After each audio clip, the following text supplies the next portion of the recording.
দাও খোদা দাও আমায় আবার ওমর দারাজ দিল, দাও খোদা দাও আমায় আবার ওমর দারাজ দিল। দাও আলীর মতো বীর সেনানী, আলীর মতো বীর সেনানী জাগাতে নিখিল, দাও খোদা দাও আমায় আবার ওমর দারাজ দিল, দাও খোদা দাও আমায় আবার ওমর দারাজ দিল।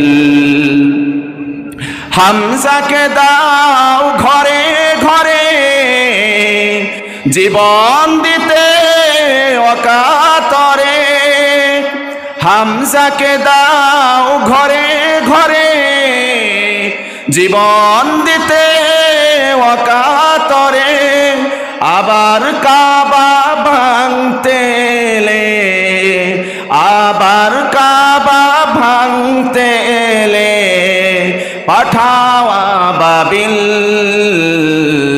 দাও খোদা দাও আমায় আবার ওমর দারাজ দিল, দাও খোদা দাও আমায় আবার ওমর দারাজ দিল। সকলে বলেন আল্লাহুম্মা আমিন।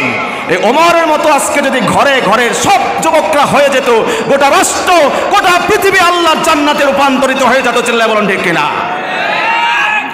আবু বকর এবার বলে দিলেন, ওমর এত করে যেহেতু বলছো, বৃদ্ধা মায়ের খেদমত করার জন্য, চাকর হওয়ার জন্য তুমি আমার কাছে আবেদন করেছো, যাও তোমার আবেদন মঞ্জুর করে নিলাম, আগামীকাল থেকে ওই বৃদ্ধ মায়ের খেদমত করার জন্য তুমি তার বাড়িতে চলে যাবে। ওমর রাদিয়াল্লাহু তাআলা আনহু ঘোষণা পাওয়ার পরে আর দেরি করলেন না, বড় খুশি হয়ে গেলেন। পরের দিন ফজরের নামাজ আদায় করলেন, ফজরের নামাজ আদায় করে মায়ের বাড়ির সামনে গিয়ে হাজির হয়ে গেলেন। ভিতর থেকে আওয়াজ আসলো, নক করলেন, সালাম বিনিময় হলো। ভিতর থেকে জিজ্ঞাসা করা গেল, কে গো তুমি? জবাব দিল, মা আমি ওমর, গতকাল আপনার রিপোর্ট নিয়ে রাষ্ট্রপ্রধানের কাছে পৌঁছে দিয়েছি, রাষ্ট্রপ্রধান আমাকে আপনার চাকর হিসাবে নিযুক্ত করে দিয়েছে।